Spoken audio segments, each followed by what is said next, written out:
ini ustadz kampung.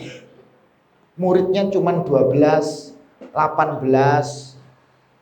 Ada ustadz yang diwafatkan oleh Allah, kemudian tempatnya itu tidak ada pengajian, rumahnya ditutup, dibuka lagi, ngajinya di balkon, pernah pakai lampunya handphone begini, itu tahun 2009-2010, zamannya 3 orang, 4 orang, sampai saya bilang kalau ngaji kita bawa 3 batu bata, buku tulis, Al-Quran. Jadi alat tulis ini untuk menulis, ketika ngaji harus ditulis, karena qayyid suyudaka bil hibalil wasiq. Ini namanya ilmu harus ditulis, kalau enggak kayak orang berburu enggak diikat begitu dapat. Mancing dapat ikan enggak dimasukkan, ya lompat lagi hilang. Itu seperti itu. 3, bawa Al-Quran, yang kita kaji Al-Quran, karena yang menyatukan umat Islam itu hanya Al-Quran. Maka saya angkat 151 tadi. Kiblatnya di sini. Ini kan kebenaran. Bisa membedakan. Kalau tidak cocok yang diajarkan yang ada di dalam Al-Quran ini, lemparkan itu batu bata di wajah saya. Itu Masya Allah. Urut ngajinya ayat 1, 2, 3, 4, 5, 6, 7. Sudah berapa tahun dari 2008 sampai hari ini? 14 tahun berjalan. Sepertiga daripada mushaf yang saya pegang itu belum khatam. Jadi ada tafsir Ali As-Sabuni, Soqatut Tafasir, yang banyak sering saya bawa atau saya baca kadang-kadang. Itu 1 jilid itu belum selesai. Sementara mulainya kan macam-macam. Ada yang dari Al-Baqarah, ada yang dari belakang, ada yang dari tengah, ada yang milih-milih. Di sini kita diajak berpikir, umat ini akan dibawa kemana? Kalau ini tidak jelas ujung masalahnya ini ada di mana, sampai kapanpun masalah di negeri kita ini tidak akan pernah selesai. Makanya Muhammadiyah mengusung tema, melalui Muhammadiyah ini memajukan Indonesia dalam muktamar besok. Itu gagasan ini, negeri ini akan dibawa kemana? Untuk membedakan yang hak dengan yang batil saja susah. Yang benar jadi salah, yang salah jadi benar.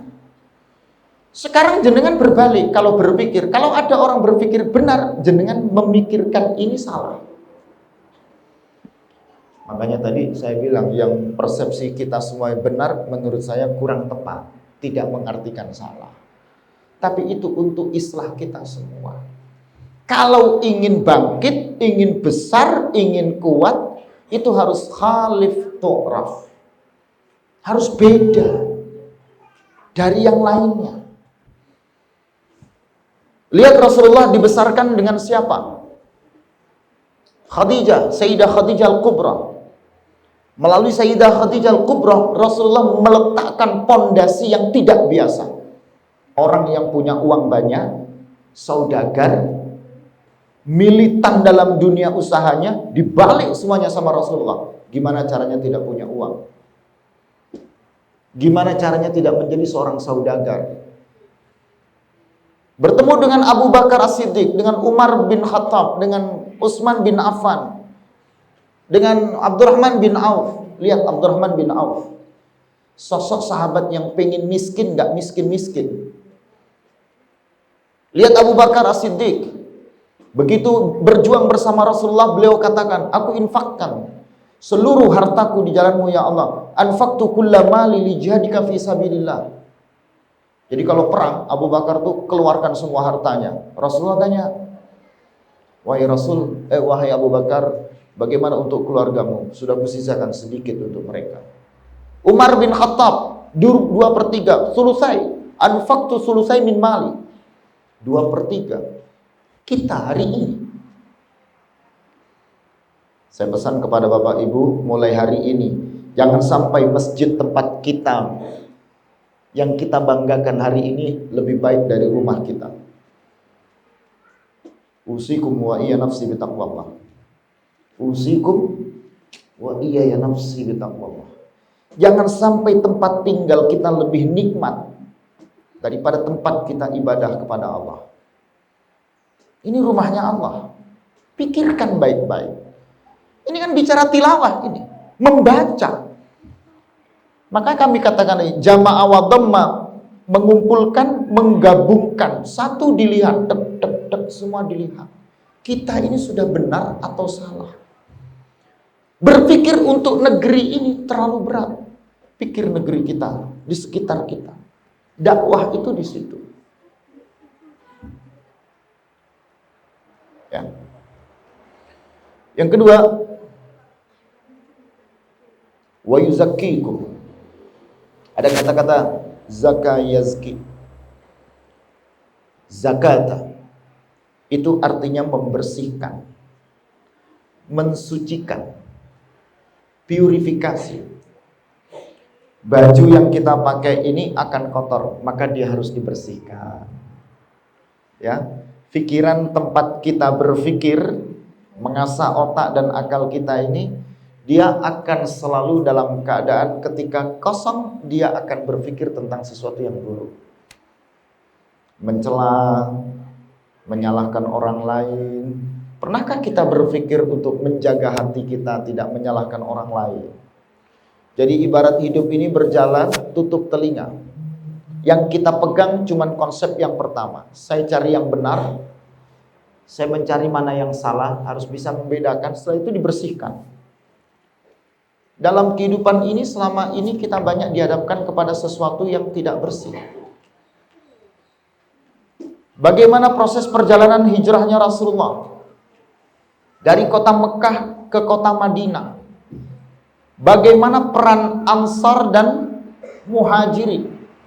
Bagaimana peristiwa itu menjadi sebuah peristiwa yang diabadikan untuk keunggulan, kehebatan, kemuliaan, kebesaran komunitas, personal, organisasi, individu, silakan. Kami di Badas Kediri, itu ada masjid namanya Al-Amin. Kami bercerita beberapa tahun yang lalu, prihatin karena imam-imam masjid, khususnya di masjid-masjid Muhammadiyah, itu qiraahnya, fasahahnya, hafalannya, ini perlu disempurnakan. Kira-kira begitu. Solusinya seperti apa? Akhirnya di Al-Amin Badas itu mendirikan pondok tahfidz di dekat masjidnya. Perkembangan sekarang itu sudah memiliki 2 gedung yang dibuat untuk putri. Itu contoh. Jadi membuat gerakan ini tidak sekedar teks, tapi konteks. Menggerakkan kajian ini tidak sekedar mengaji, tetapi dipraktekkan di masyarakat. Dari mana? Dari kita. Itu hijrah. Nah, kita ini, mohon maaf, masih terlalu banyak memikirkan. Oh, teksnya begini, maka kita harus begini. Akhirnya menjadi normatif, tekstual. Nek masak, ibarat ibu-ibu masak. Coba ibu-ibu kalau masak kan lihat resep dong. Oh, ini kalau masak tom yum, ini bumbunya ini dilihat setengah sendok ini sekian, itu namanya teks. Tapi kalau konteks itu tidak begitu, Bu.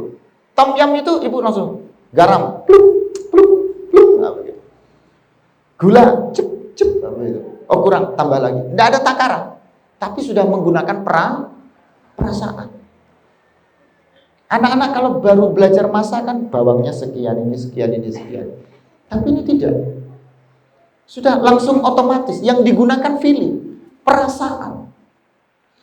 Bagaimana bisa tembus pada sebuah perasaan? Itu yang dimaksud dengan tazkiyah itu tadi. Membersihkan, mensucikan hati kita, menguatkan hati dari kemampuan kita membedakan yang benar dengan yang salah. Dalam bahasa kerennya yang biasa dipakai teman-teman tuh aktualisasi. Yang penting tuh prakteknya. Teori ini penting, tapi ada yang lebih penting lagi, prakteknya. Ya, materi itu penting, tapi ada yang lebih penting lagi, caranya. Nah, kita ini harus cari caranya itu tadi. Ingin menggerakkan gimana Persyarikatan Muhammadiyah ini berkembang di kota kita, di kabupaten kita. Ingin memiliki amal usaha. Bagaimana amal usaha ini bisa berkembang dan berdampak mengangkat ekonomi teman-teman masyarakat kita. Bagaimana mengakarkan ekonomi keumatan dan itu berangkat dari kita untuk kita. Terpikir enggak Ranting bisa punya pom bensin? Lihat Sambirjo. Lihat Sambirjo. Sambirjo itu mana? Bojonegoro. Bapak Ibu lihat itu. Ranting bisa punya pom bensin. Dan sahamnya harus 50 ke atas. Itu milik persyarikatan. Yang lainnya ditebar. Untuk apa? Menggerakkan keumatan. Ada tokoh-tokoh, ada yang pintar-pintar, naikkan DPR RI. Berpengaruh, berikan pengaruh di sini. Untuk apa di sini? Untuk membersihkan itu tadi. Yang susah-susah dipermudah, yang sakit-sakit disembuhkan, yang tidak punya kesatuan disatukan, yang warnanya beda-beda diperjelas. Ibarat kopi itu jelas rasanya pahit, tapi nek kita dalam satu persyarikatan, dalam satu komunitas, ini kopi, iya kopi Pak, tapi rasanya bukan kopi, seperti coklat. Analogi saya di situ. Itu yang menjadikan teman-teman di persyarikatan itu maju dan berkembang. Muhammadiyah itu konsep tajdid dan tajridnya itu luar biasa. Selalu menerima ide-ide pembaharuan, tapi tidak sekedar diterima. Ditajrid. Tajrid itu apa? Purification. Disaring. Ditelaah. Sebagian orang mengatakan menyanyi tidak boleh. Lihat dulu yang dinyanyikan apa. Maka muncul ada Mars Muhammadiyah. Lagu tidak boleh. Dilihat dulu lagunya seperti apa. Belajar nggak boleh bergabung antara laki-laki dengan perempuan. Dilihat dulu konteksnya seperti apa. Begitu ya. Melaksanakan peringatan Maulid Nabi tidak boleh. Oh, dilihat dulu konteksnya apa. Itu dibaca tarjih. Bahkan majalah surat kabar ya, Suaranya Muhammadiyah di tahun 1921 itu sudah menceritakan kalau Rabiul Awal itu bukan bulan Rabiul Awal, bulan Maulud.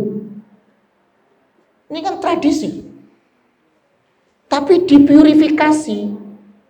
Apa purifikasi? Dibersihkan. Sehingga bid'ah tahayul khurafatnya ini kontekstual, tidak tekstual. Itu namanya wa yuzakkikum. Disitulah konsep tazkiyah. Jadi tazkiyah itu bagaimana kita bisa membersihkan hati kita, membeningkan jiwa kita, perasaan kita, dan seterusnya. Ini kita sampai jam berapa ini? Jamnya ini menipu semua, ini bahaya Pak, nanti kebablasan nanti. Di ayat yang terakhir, wa yu'allimuhumul kitaba wal hikmah wa yu'allimukum ma lam takunu ta'lamun. Jadi yang pertama tilawah, yang kedua tazkiyah, yang ketiga ta'lim, dan yang selalu mengajarkan. Rasulullah itu selalu mengajarkan. Tidak pernah ada perang, ketika perang itu semuanya pergi perang. Dan tidak pernah ketika Rasulullah tidak ikut perang, itu semuanya perang, Rasulullah ditinggal. Nggak ada yang menemani Rasulullah. Jadi pasti ada. Falaula nafara min kulli firqatin minhum ta'ifatul yatafaqahu fid din. Maka sepatutnya lah ada sekelompok yang tafakuh, yang belajar ilmu agama, maka tidak semuanya jadi dokter, ada yang jadi ustadz. Tidak semuanya juga jadi ustadz, ada yang jadi insinyur. Tidak semuanya jadi insinyur, ada yang jadi bapak rumah tangga atau ibu rumah tangga. Kan tidak mesti ibu rumah tangga semua yang mengerjakan. Bapak juga bisa mengerjakan pekerjaan rumah tangga. Ketika bapaknya sibuk di luar kota, ibunya juga begitu. Ini musim hujan bocor, bapak tugas di Jakarta. Ibu yang nggak biasa nganu-nganu genteng itu ya telepon, Pak tukang rene oh pokoknya. Napa Bu sudah kesini cepat begitu. Langsung tolong ini, selesai. Itu posisi yang menggantikan kedudukan dari fungsi yang sebenarnya. Disitulah kelenturan Islam. Ya, dari mana kelenturan itu terjadi? Ketika kita mau belajar taklim,